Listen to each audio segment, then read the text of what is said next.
female osprey has been spotted in the Americas for the very first time after making a remarkable journey. The bird of prey has flown an epic 4,000 miles from Scotland to Barbados, probably hitching a lift on boats along the way. Well, to chat about this in a little more detail now, we are joined by Dr. Tim Mackrill from the Roy Dennis Wildlife Foundation. Morning, Tim. How on earth do we think this happened?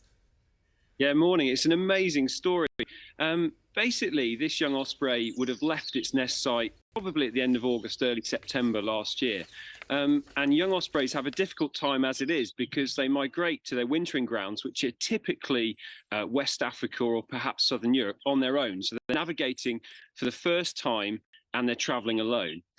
And what happens is that they're basically following instinct. So they're going southwest. But for a young bird going south for the first time, if it meets really strong easterly winds, then it can quite easily get blown off course. And because of the UK's position at the edge of Western Europe, basically, if we get easterly winds during autumn, it can be bad news for young ospreys because they can get blown out into the Atlantic. So we've had some birds that we've satellite tagged, which have done amazing journeys direct from Southwest Ireland to northern Spain.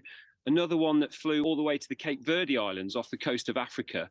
But what's never happened is we've had one that's actually been blown so far out, it's ended up on the other side of the Atlantic. And as you say, it's a long way. It's about 3,800 miles, even if it flew from the southwest tip of Ireland. So although ospreys could maybe do 1,000 miles or 1,500 miles in one go, doing 3,800 is probably a bit too much. So we think that perhaps it interrupted its journey on the Azores, or maybe, as you say, it hitched a lift on a boat. How common is it that that might be an option?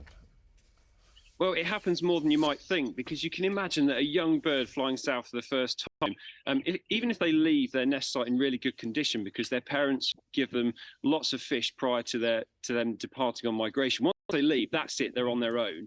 And so, if they're making a long flight over the sea, then they're going to be using their energy reserves very quickly, and they will get tired. And if there's a boat or something else floating in the sea, then they're going to take the opportunity to have a rest.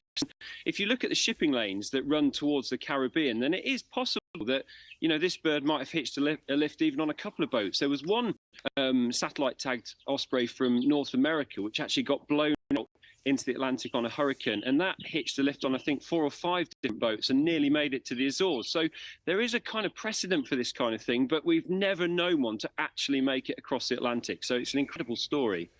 You talked about energy reserves as well. I mean, can they eat along the way?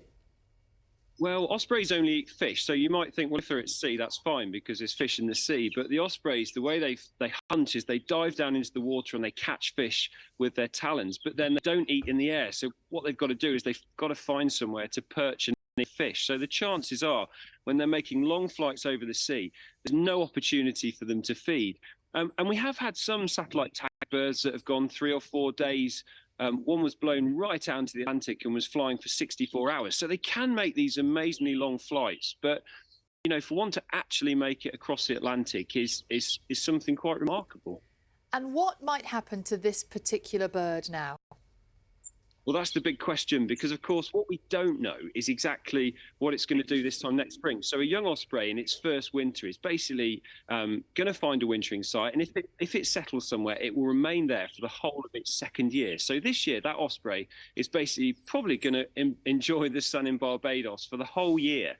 What's going to be fascinating is what it does this time next year, because at that point, the urge to go back to where it came from is going to get quite strong. Now, of course, it's probably not going to make the return journey over the Atlantic. So the chances are it might try and migrate up along the east coast of North America. And we know there's a different race of osprey that breeds on the east coast of North America. So it's quite possible that it might end up nesting somewhere, anywhere from right up towards New York, into New Hampshire. So it's going to be fascinating to see what happens. And we're going to be really reliant on bird watchers who hopefully, with a bit of luck, might see this bird and enable us to follow its journey in future months and maybe even years.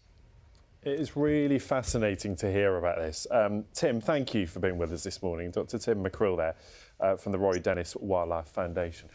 I mean, frankly, it's got the right I was idea. just going to say it's chosen the right place, hasn't it? Where you might go if you want to migrate anywhere, go to Barbados. That is one Do clever not bird. blame it. Yeah. That is it from us here on Breakfast this morning. We will be back from 6 o'clock tomorrow. Whatever you're up to today, have a lovely day.